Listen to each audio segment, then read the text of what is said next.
예, 안녕하세요. 김용원 의사입니다.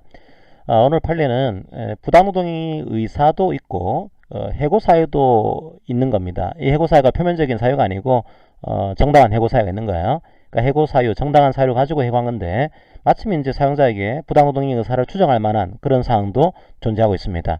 그럼 두 가지가 경합하고 있을 경우에 이건 부당노동의가 되는 것인지 되지 않은 것인지 이게 다퉈진 그런 사건입니다. 판례의 사실관계를 보도록 하겠습니다. 이제 여러 가지 사실관계 중에서 이게 정당한 징계 사유가 되는 것으로 판단했다 이렇게 전제하시고서 내용을 보시기 바랍니다.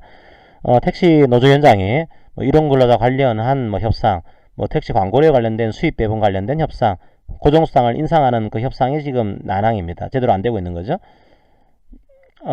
이제 준법 투쟁을 하게 됩니다. 조합원들에게 연차휴가를 집단적으로 사용하세요. 이걸 촉구를 하게 됩니다. 우리나라에서는 준법 투쟁을 쟁의행위로 지금 보고 있죠.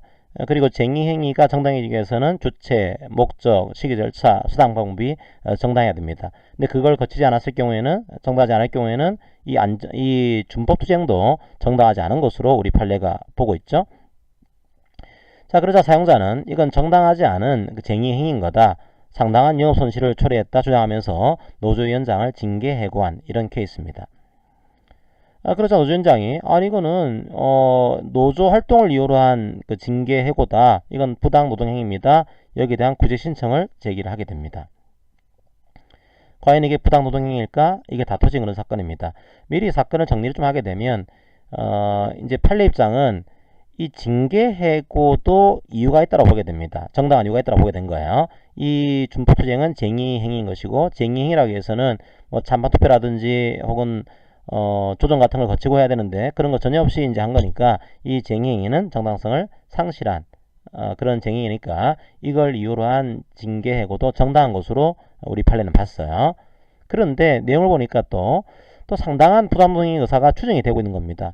그럼 부당노동의 의사가 추정이 되고 있으면서 동시에 정당한 해고 사유가 있는 거예요. 이거 어떻게 봐야 될까요? 예, 우리 판례는 이렇게 보고 있습니다. 우리 판례는 부당노동의 의사는 추정이 되고 있어요.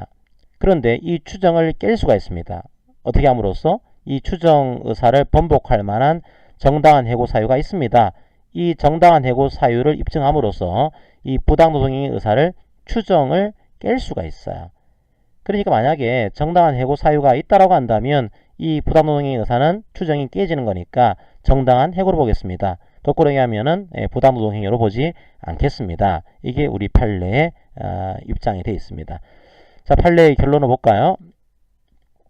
자, 판례의 결론은 만약에 이게 표면적으로 해고 사유가 내세운 거라고 한다면 이건 해고에 정당한 이유가 없는 거죠.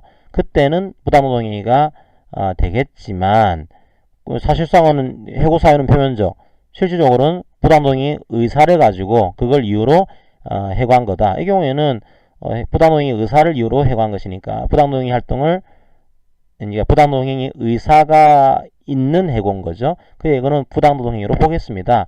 이게 판례의 시각이에요. 해고 사유가 표면적일 경우에는. 그리고 이게 이제 해고가 정당한 해고 사유가 있는 겁니다. 그러니까 앞에 케이스는 정당한 해고 사유가 없이 표면적으로만 해고 사유가 있는 것이고, 자, 뒤에 문장은 정당한 해고 사유가 있는 거예요. 그런데 마침 사용자의 부당노동의 의사가 추정이 되고 있는 겁니다. 자, 이 경우에는 해고 사유가 정당한 거죠. 그럼 해고 사유는 표면상의 구실이 아닌 겁니다. 그때는 반조합 의사가 추정된다고 하더라도 정당한 해고 사유를 내세움으로써 이 의사 추정을 깰 수가 있는 거죠. 이거는 정당한 해고인 거다. 부당노동행위는 아닌 것으로 보겠습니다. 이게 우리의 판례 입장이 되어 있습니다. 정리하게 되면 해고에 대한 사유가 표면적이다. 표면에 불과한 경우에는 부당노동의 의사만 살아있는 거죠. 그럼 이건 부당노동의 행위로 보겠습니다. 이게 판례 입장이고 이 해고에 정당한 이유가 있어요. 정당합니다. 정당하지만 부당노동의 의사도 추정이 되고 있습니다. 그때는 부당노동의 의사의 추정을 이 정당한 사유가 깨트리는 거니까 이건 부당노동행위가 아닌 것으로 보겠습니다. 이건 정당한 이유가 있는 해고로 보겠습니다. 이게 법원 입장인 겁니다. 자, 다시 한번 이 판례 내용들을 정리를 해 보시기를 바랍니다. 자, 오늘 판례 강의는 이것으로 마무리하겠습니다. 감사합니다.